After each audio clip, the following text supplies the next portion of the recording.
ละอัดខ្ញុំប្រាប់ឯងណាការងារខ្ញុំធ្វើរួចហើយស្អែកនេះខ្ញុំលែងមកហើយថ្ងៃក្រោយឯងត្រូវរកកន្លែងហូបបាយផ្សេងហើយ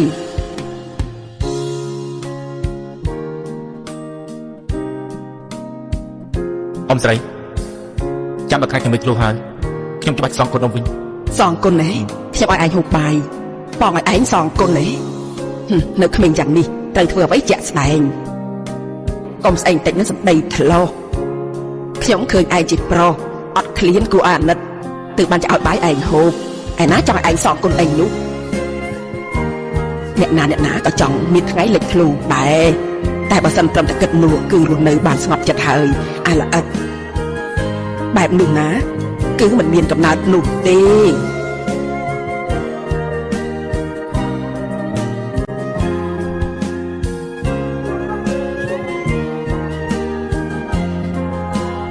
លោកជាអ្នកណា